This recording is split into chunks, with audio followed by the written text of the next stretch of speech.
Si je perdais tout aujourd'hui, mon expertise, ma méthode, mes erreurs, mes victoires, et que je me retrouvais projetée 10 ans en arrière, juste après mes accidents, avec ce corps brisé et ces douleurs qui m'empêchaient de vivre, il y a 3 choses que je ferais différemment.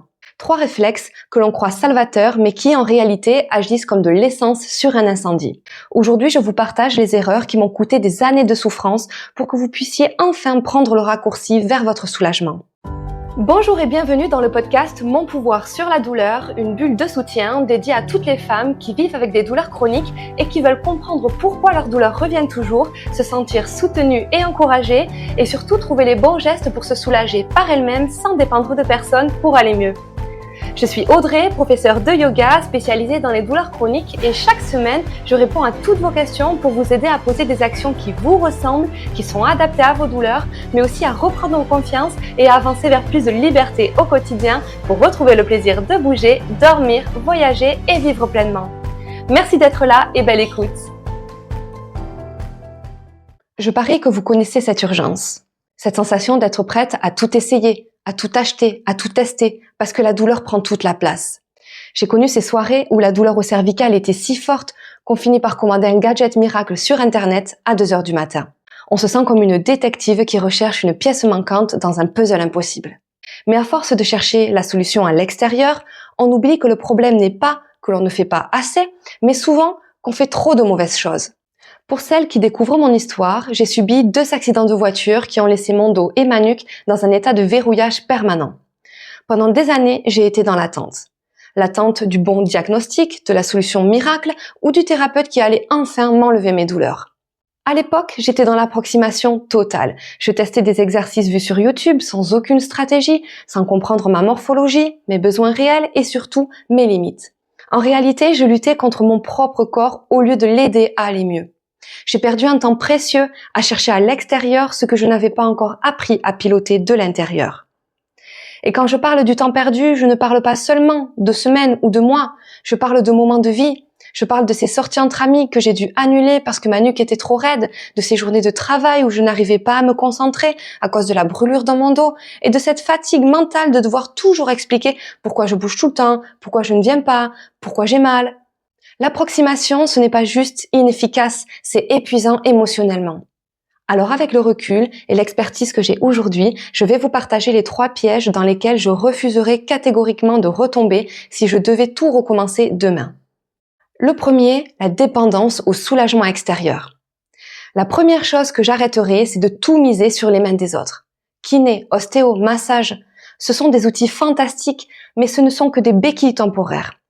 Si je devais tout recommencer, je ne passerais plus des mois à attendre mon prochain rendez-vous pour me sentir mieux pendant 48 heures. On connaît tout ce cycle. On sort du rendez-vous chez l'ostéo avec l'impression que le problème est enfin réglé, on respire à nouveau, puis 3 jours plus tard, en ramassant simplement un stylo ou après 1 heure assise au bureau, la douleur revient.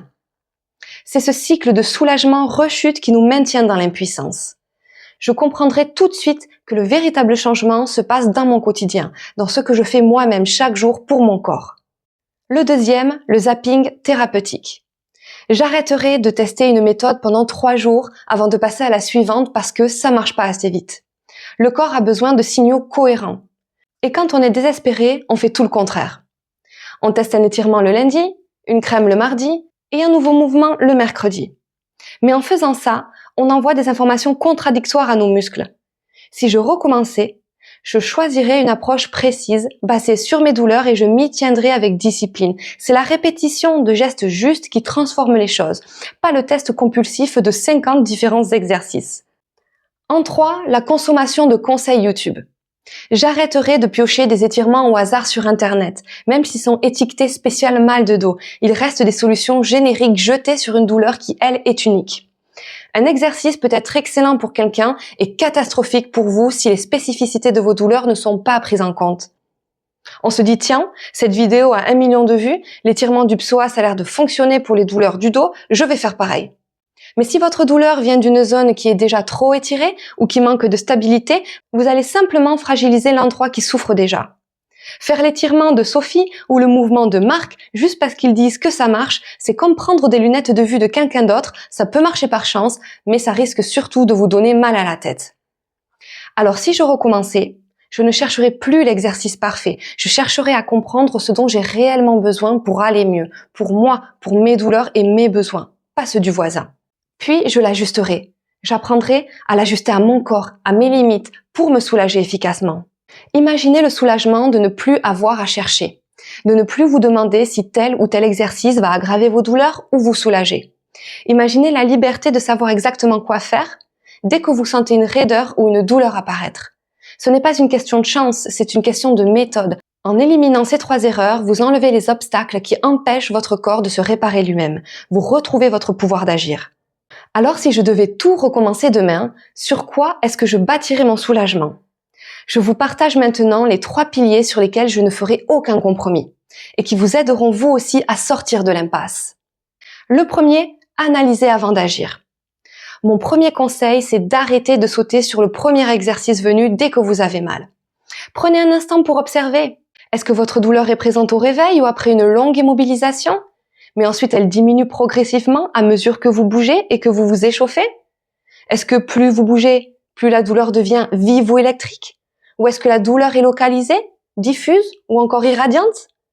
Si vous ne comprenez pas pourquoi votre corps se verrouille, vous allez continuer à traiter le symptôme sans jamais toucher la cause. Apprenez à devenir l'exploratrice de vos propres sensations.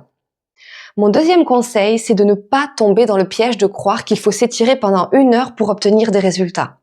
En réalité, une séance longue, isolée, est souvent moins efficace qu'une action courte et répétée. Mon conseil, c'est de viser 5 à 10 minutes par jour, pas plus. C'est la répétition de ces petits gestes précis jour après jour qui va créer une nouvelle habitude dans votre corps. Et à force de recevoir ces signaux de détente, vos muscles finissent par intégrer le relâchement comme un état normal et cessent de se crisper par réflexe.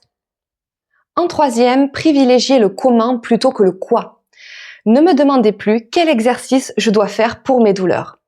Mais demandez-vous comment je dois le réaliser pour l'ajuster à mon corps et à mes douleurs. Mon conseil, c'est de traquer la justesse. Un même mouvement peut vous libérer ou vous irriter selon l'angle, selon votre respiration, votre intention. Ne cherchez plus le mouvement parfait sur Internet. Cherchez la précision dans votre geste. C'est cette rigueur qui transforme un simple étirement en un véritable soulagement sur mesure. Petit plus, si je devais recommencer demain, je changerais aussi radicalement d'état d'esprit. J'arrêterai de traiter mon corps comme un ennemi parce qu'il me fait mal. Aujourd'hui, je sais qu'un corps qui souffre est simplement un corps qui a activé ses mécanismes de défense. Un muscle ne peut pas se détendre si vous le brusquez. En écoutant vos sensations, vous arrêtez de provoquer ces réflexes de contraction. C'est ce changement de comportement qui permet à vos muscles de rester relâchés durablement au lieu de se raidir à nouveau dès que vous avez fini votre séance. Alors si ce que je vous raconte aujourd'hui résonne en vous, si vous en avez assez de tourner en rond dans l'approximation, il est temps de changer de stratégie. J'ai créé une vidéo gratuite, la stratégie en 6 étapes pour vous éviter de perdre les années que j'ai perdues. À l'intérieur, je vous montre exactement comment sortir du flou et comment poser les bases d'un soulagement qui dure en devenant votre propre experte. Je vous enseigne comment construire un soulagement sur mesure, durable et surtout qui s'intègre facilement dans votre quotidien même quand vous manquez de temps. Ne restez plus dans l'attente d'une solution extérieure. Cliquez sur le lien en description pour accéder à la vidéo gratuite et commencer à reprendre les commandes de votre confort dès maintenant. Ne laissez plus vos douleurs dicter votre journée. Devenez celle qui sait exactement quoi faire pour se soulager. Avant de vous laisser, je veux que vous vous rappeliez cette pensée. Votre corps n'est pas un problème à résoudre. C'est un partenaire avec qui vous devez apprendre à communiquer. Apprenez sa langue, respectez ses limites et il vous rendra la liberté que vous recherchez. Si cet épisode vous a été utile, n'hésitez pas à vous abonner à la chaîne, à liker la vidéo ou à laisser un commentaire et surtout à partager cet épisode avec une personne qui pourrait en avoir le besoin. C'est le plus beau soutien que vous puissiez offrir au podcast et une façon concrète d'aider d'autres femmes à reprendre le pouvoir sur leur douleur. À la semaine prochaine pour un nouvel épisode.